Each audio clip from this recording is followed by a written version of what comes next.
frères et sœurs, enfants, jeunes hommes, jeunes filles, chers amis, bonsoir. Vous êtes sur YouTube ADD Nantes et aussi vous pouvez vous connecter sur YouTube ADD Nantes, enfants et ados, et avec le caméraman Stéphane. C'est avec joie que nous allons ouvrir la parole de Dieu. Je vous invite à prendre votre Bible, espérant que vous avez passé un bon dimanche et que la grâce de Dieu vous accompagne. Et je vous souhaite une excellente semaine, soit dans le confinement ou le déconfinement, mais nous aurons la joie bientôt de nous retrouver dans nos églises pour célébrer ensemble la gloire de Dieu. Dans le livre de Job, au chapitre 3e, verset 25e. Livre de Job, chapitre 3e, verset 25e. Ce que je crains, c'est ce qui m'arrive. Ce que je redoute, c'est ce qui m'atteint. Je n'ai ni tranquillité, ni paix, ni repos, et le trouble s'est emparé de moi. Une angoisse qui ne laisse aucune tranquillité. Job est en proie à une angoisse qui ne lui laisse ni calme, ni tranquillité, ni repos. Ne permettons pas à la peur d'empoisonner nos pensées, nos relations avec Dieu, nos relations humaines. Ne permettons pas à la crainte d'empoisonner nos pensées, nos relations avec Dieu, nos relations humaines, nos relations avec Dieu. Dans le livre de Job, au chapitre 1er, verset 1er, voici le témoignage des hommes. Job était intègre et droit.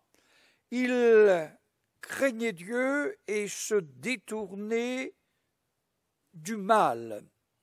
Et puis nous avons un autre témoignage.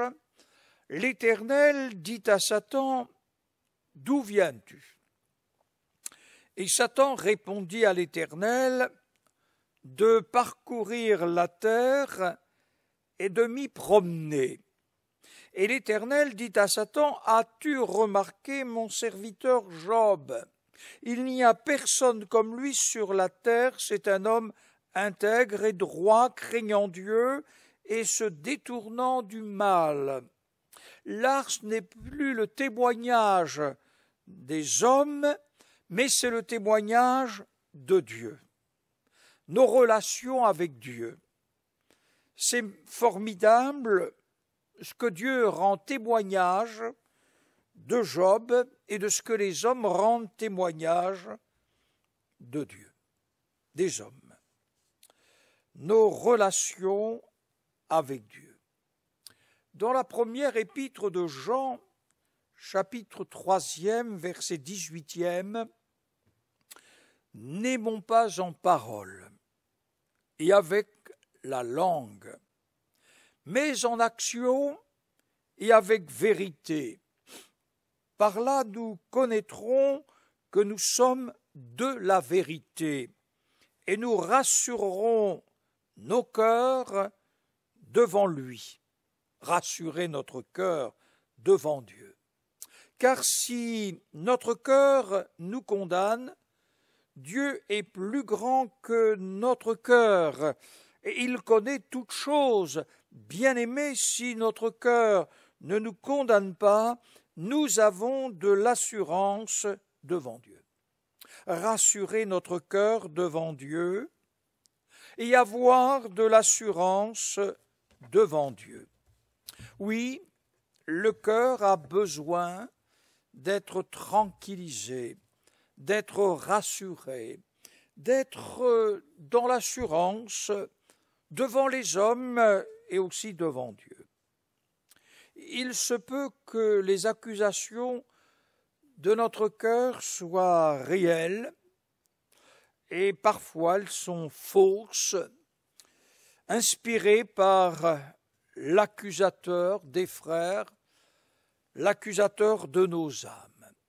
Dans le livre de l'Apocalypse, au chapitre 12e, verset 10e, le diable, le serpent ancien, il a été précipité, l'accusateur de nos frères, celui qui les accusait devant Dieu jour et nuit.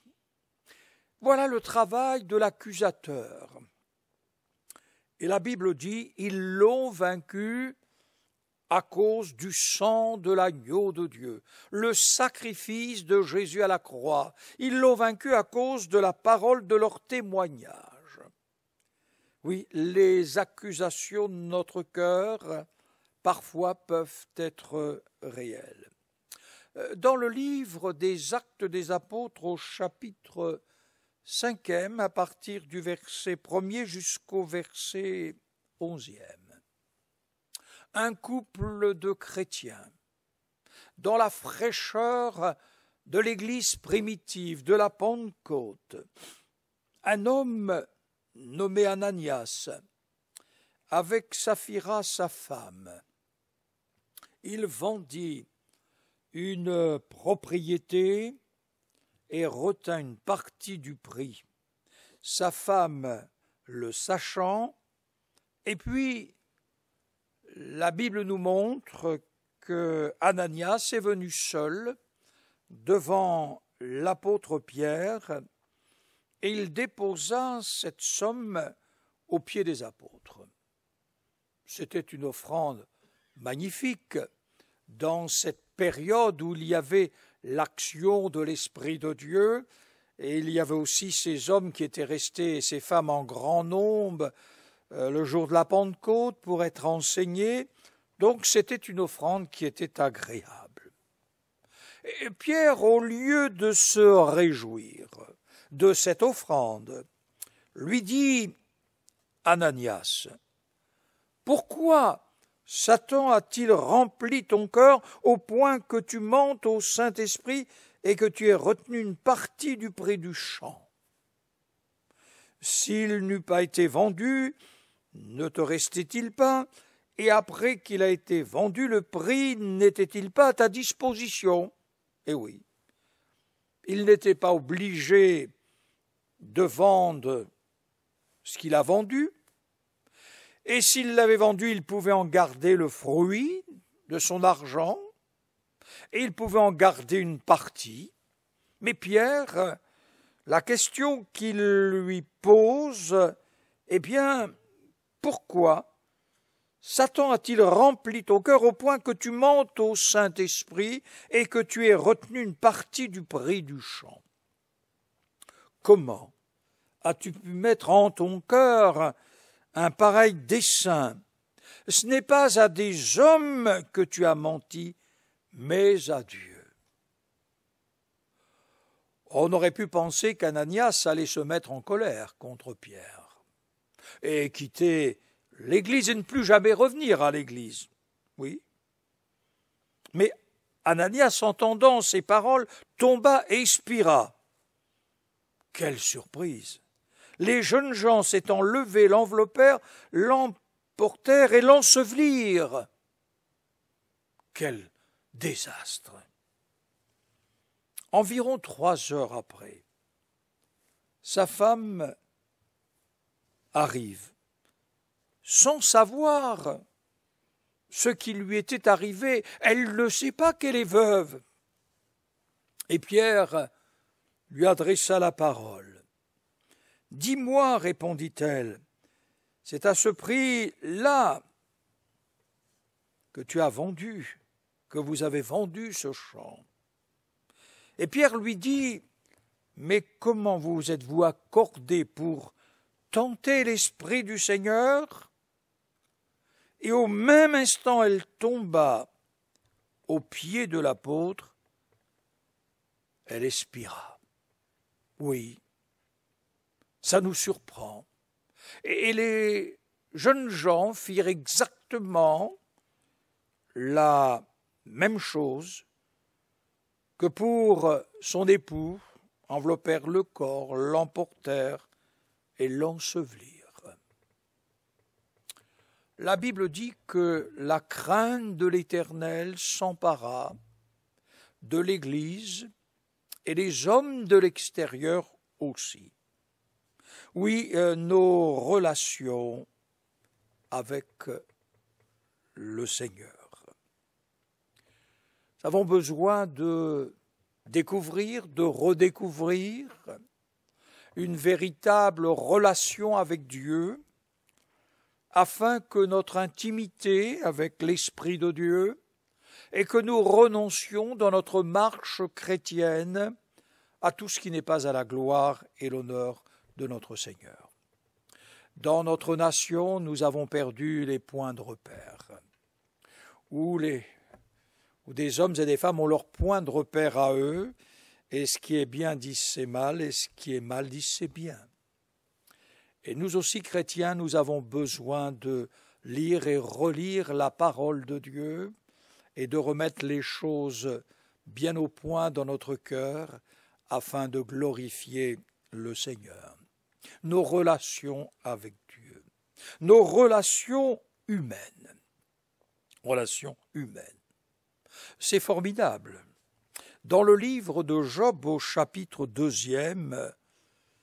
verset 11, 3 amis de Job apprirent tous les malheurs qui lui étaient arrivés.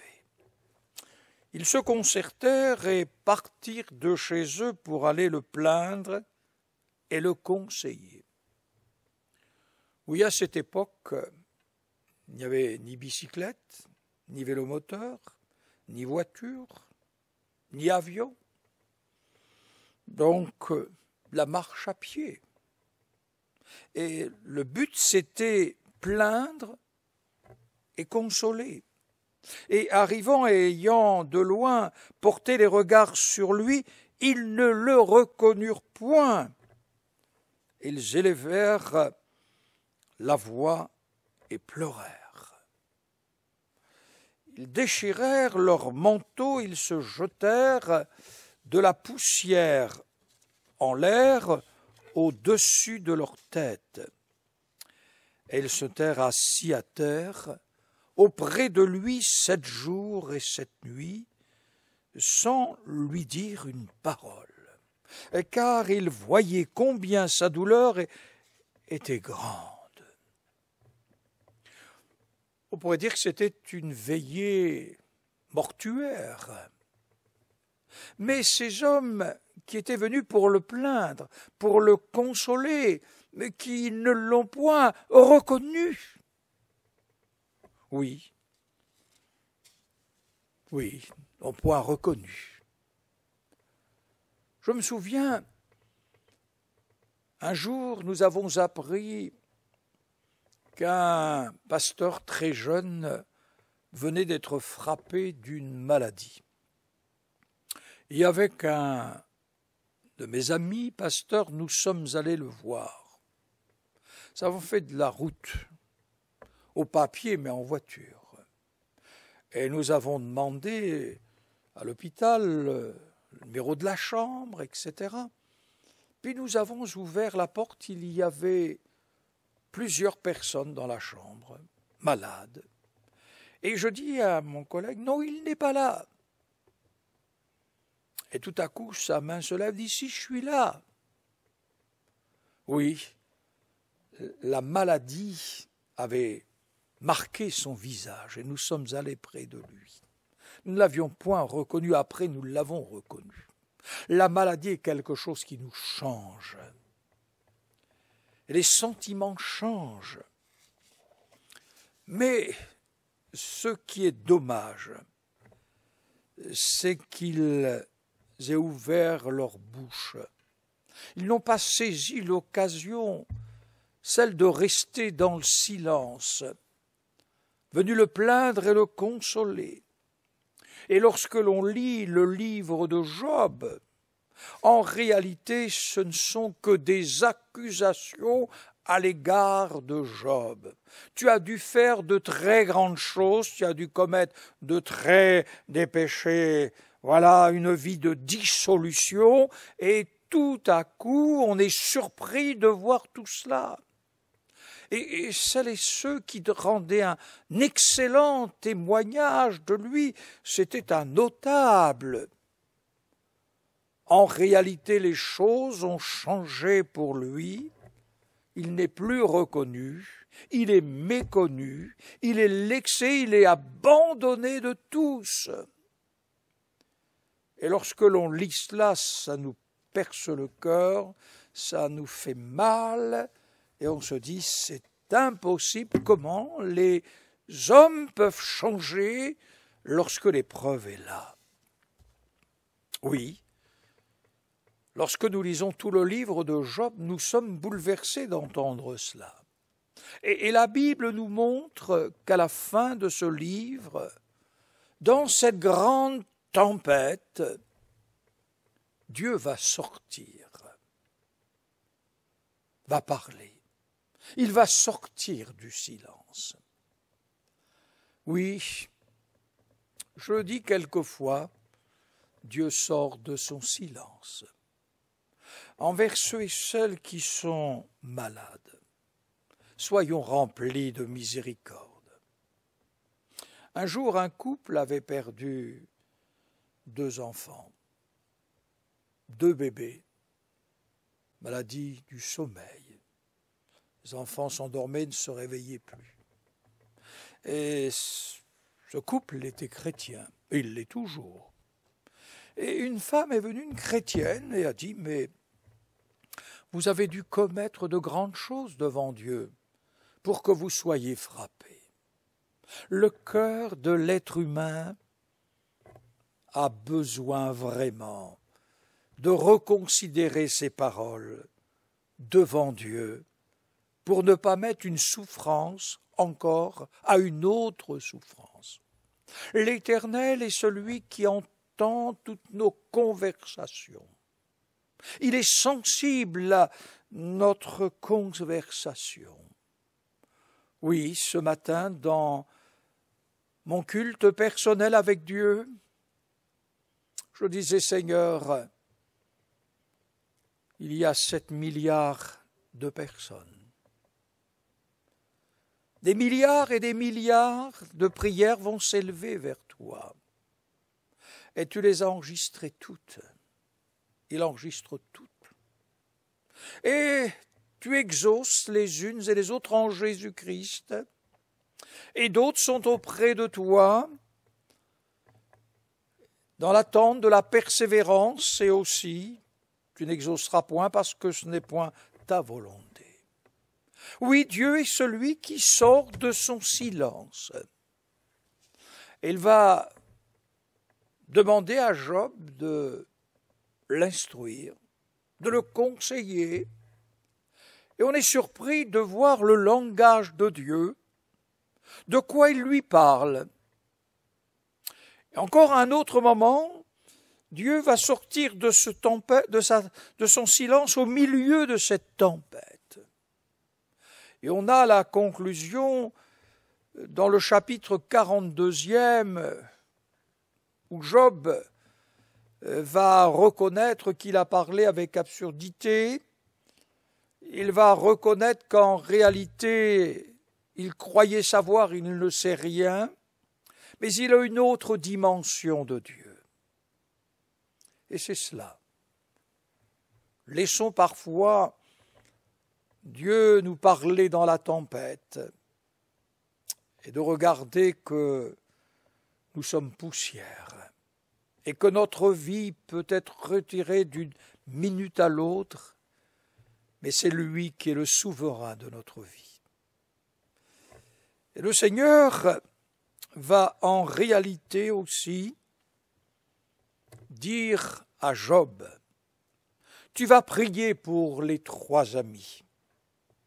Et ces 3 amis n'ont pas parlé de moi avec droiture, comme l'a fait mon serviteur Job. Je ne vous traiterai pas selon votre folie, car vous n'avez pas parlé de moi avec droiture, comme l'a fait mon serviteur Job. Oui, Dieu a reconnu que Job a parlé de Dieu avec droiture. Oui, je trouve même parfois que nous parlons en mal de Madame Job. Essayons de la comprendre, cette femme, cette épouse, cette mère. Nous la jugeons à cause d'une parole. Mais qui sommes-nous parfois pour juger? Non seulement cette femme, elle a un mari qui est près de mourir. Et puis, avons-nous songé qu'elle a été placée devant 10 cercueils, les 7 cercueils de ses fils, 7 cercueils de ses filles? Avait-elle des petits-enfants? Avait-elle des gendres, des brus, des belles-filles? La Bible ne nous révèle pas. Mais le deuil est quelque chose de terrible. L'accident est aussi quelque chose de terrible. Attention de ne pas parler trop sévèrement de Madame Job. Que le Seigneur nous bénisse dans notre relation avec Dieu, dans notre relation avec notre épouse, nos enfants, notre époux, dans nos relations humaines, dans nos relations fraternelles dans la foi. Oui, bien-aimés, n'aimons pas en parole et avec la langue, mais en action et avec vérité. Vérité, c'est la parole de Dieu. Par là, nous connaîtrons que nous sommes de la vérité et nous rassurerons nos cœurs devant Dieu. Si notre cœur ne nous condamne pas, nous avons de l'assurance devant Dieu. Rassurons notre cœur devant Dieu. Et puis, si nous n'avons point fait ce qu'il aurait fallu faire, venons devant Dieu. Et nous croyons que notre dialogue, notre intimité avec Dieu, et Jésus-Christ, notre avocat, par son sang précieux qui a été versé à la croix du Calvaire, Jésus, par son sang, parle, efface. Bonne route, que Dieu vous bénisse, et ayez tranquillité, repos, calme dans votre vie, et la paix de Dieu gardera nos cœurs et nos pensées en Jésus-Christ. Je vous invite à prier.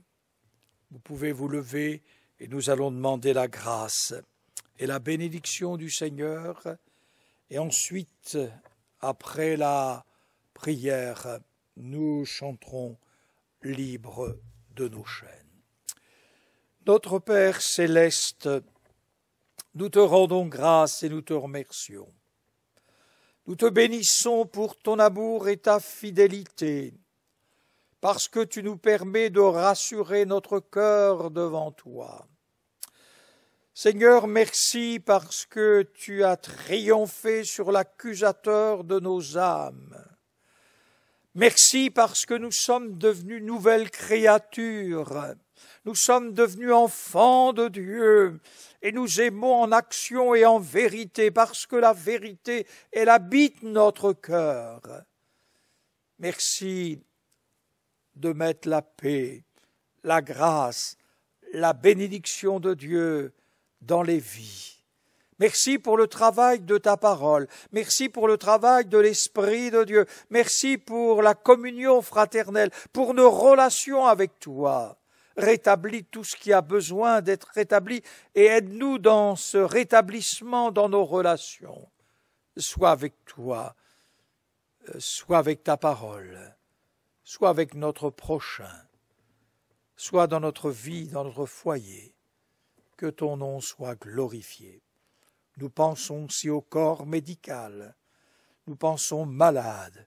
Bénis notre nation, bénis ces hommes et ces femmes qui travaillent 24 heures sur 24, bénis les nations aussi, Seigneur.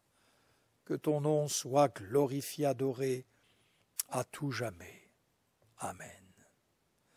Nous allons chanter libre de nos chaînes. Libre de nos chaînes, nous marchons vers toi. Ta main souveraine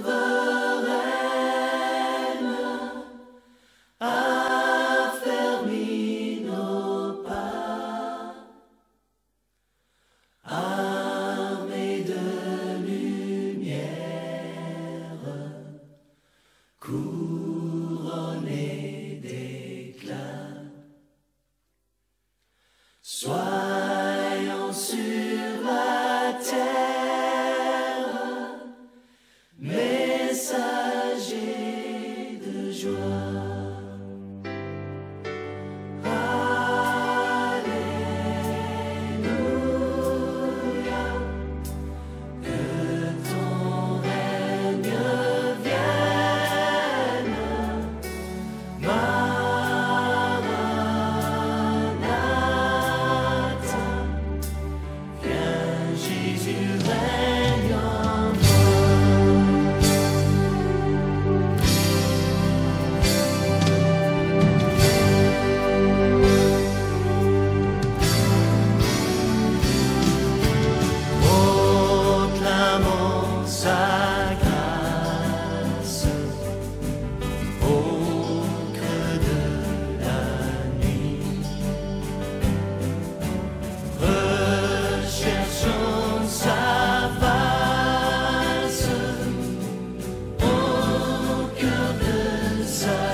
Bonsoir, bonne soirée, prenez soin de vous, prenez soin de votre vie spirituelle.